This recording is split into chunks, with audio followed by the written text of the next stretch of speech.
Il est également conseiller principal du président pour les affaires arabes et moyen-orientales et il est avec nous depuis Washington. Merci, Monsieur Boulos. Merci de m'avoir invité. Le 27 juin, la RDC et le Rwanda ont signé un accord de paix à Washington.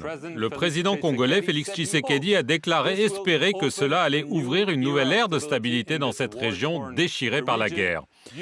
Vous savez très bien que de nombreux accords ont été conclus dans le passé. Pourquoi pensez-vous que celui-ci sera plus efficace ?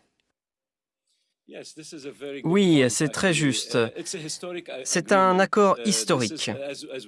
Comme nous le savons tous, c'est un conflit qui dure depuis plus de 30 ans et les gens ont souffert. Plus de 6 millions de personnes ont péri. Il y a eu des millions de déplacés et de réfugiés, probablement 8 millions de déplacés et des centaines de milliers de réfugiés. Donc d'un point de vue humanitaire, évidemment, ça a été une véritable catastrophe. Les gens souffrent depuis longtemps. Il est donc temps d'en finir avec ce conflit. Il est temps pour le peuple du Congo et les populations de la région des Grands Lacs, plus globalement, de prospérer. C'est un droit de prospérer pour eux et ils le méritent. En ce qui concerne les accords précédents, oui, il y a pu y avoir des accords précédents sur certains aspects du conflit, mais il n'y a jamais eu d'accord global comme celui-ci. Et ces accords qui ont été faits par le passé ont été signés, disons, par des gens avec différents niveaux d'autorité. Certains accords au niveau des renseignements et ainsi de suite. Mais il n'y a jamais eu d'accord global comme celui que nous avons aujourd'hui, qui a été signé par les deux pays et qui est entré en vigueur la semaine dernière, le 27 juin. Il y aura une cérémonie de signature à la Maison-Blanche à laquelle le président Trump sera présent. Les deux présidents Tshisekedi et Kagame signeront au nom de leurs deux pays. C'est un accord large et beaucoup plus global. Il prend en compte un élément économique très important. Les deux parties sont d'accord pour établir un cadre d'intégration économique régionale qui est vraiment une nouveauté, la première fois qu'ils signent un tel accord. Et cet accord de paix prévoit également un mécanisme de mise en œuvre. Ce qui est également nouveau, avec beaucoup d'autres détails, il y aura certains qui seront de nature bilatérale entre les deux pays et d'autres bilatérales avec les États-Unis. Donc il y a beaucoup d'approches supplémentaires à cet accord qui n'étaient pas présentes par le passé. Enfin, je dirais qu'il y a le facteur américain, c'est-à-dire que nous avons aidé à ce que cet accord se fasse. Nous avons joué un rôle de médiateur et nous croyons fermement que ce sera un accord à long terme, comme le président Trump l'a dit vendredi. Il s'attend à ce que les deux parties mettent en œuvre l'accord. Bien sûr, l'accord en lui-même est très important, mais la mise en œuvre, la phase de mise en œuvre est beaucoup plus importante. Et nous allons travailler de façon très étroite avec les deux parties.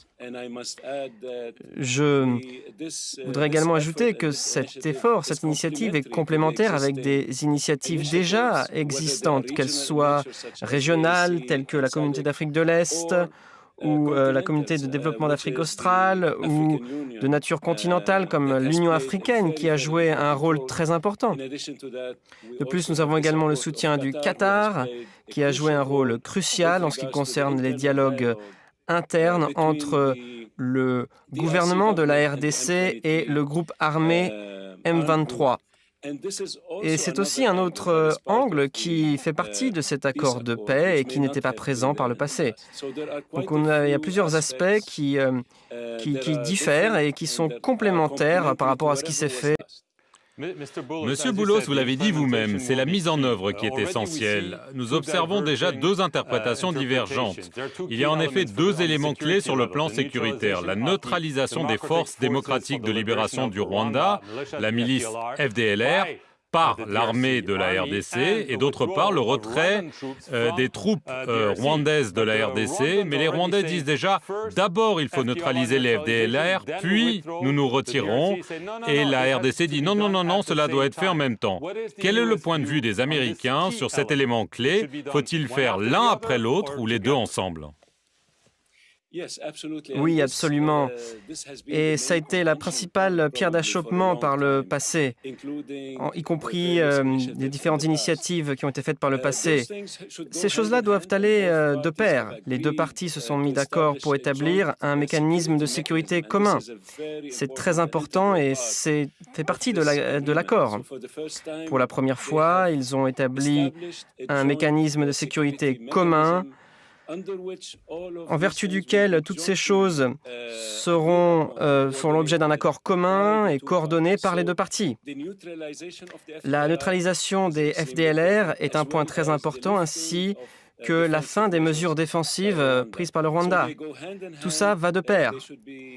Cela devra être fait de façon simultanée, d'une façon qui convienne aux deux parties.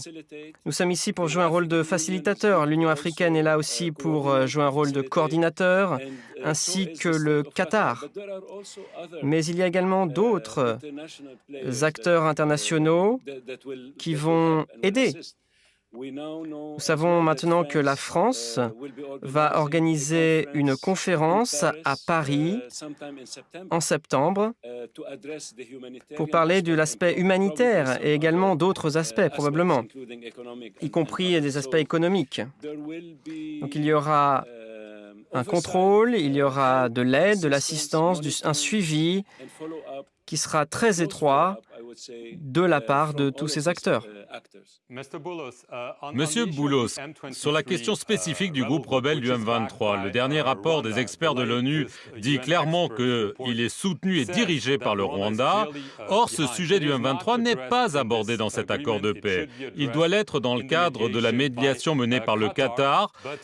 Vous avez rencontré les dirigeants de la région. Est-ce que vous avez obtenu un engagement clair du président Paul Kagame qu'il allait contenir le M23 qui occupe l'est du Congo depuis plusieurs mois?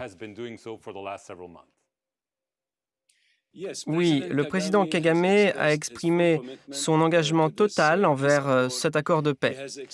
Il a exprimé son soutien plein et entier pour parvenir à une fin pacifique à ce conflit.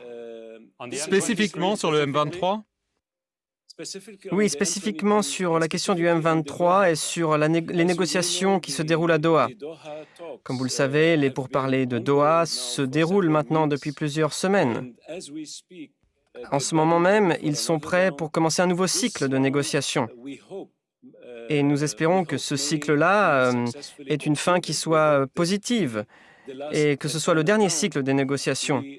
Les deux parties, c'est-à-dire le M23 et le gouvernement de la RDC, se sont mis d'accord déjà pour une version finale d'un accord qui, nous l'espérons, sera fin prêt durant cette réunion à venir qui se déroulera probablement cette semaine. Et cette fois-ci, ce sera les pays seront représentés par des officiels avec plus d'importance de la part des deux parties. Nous allons participer. Nous avons également participé aux sessions précédentes. Nous allons également participer à celle-ci. Nous avons le soutien plein et entier du Rwanda et du président Kagame pour nous assurer que ce soit un succès. Qu'en est-il de l'accord minier entre les États-Unis et la RDC et le Rwanda?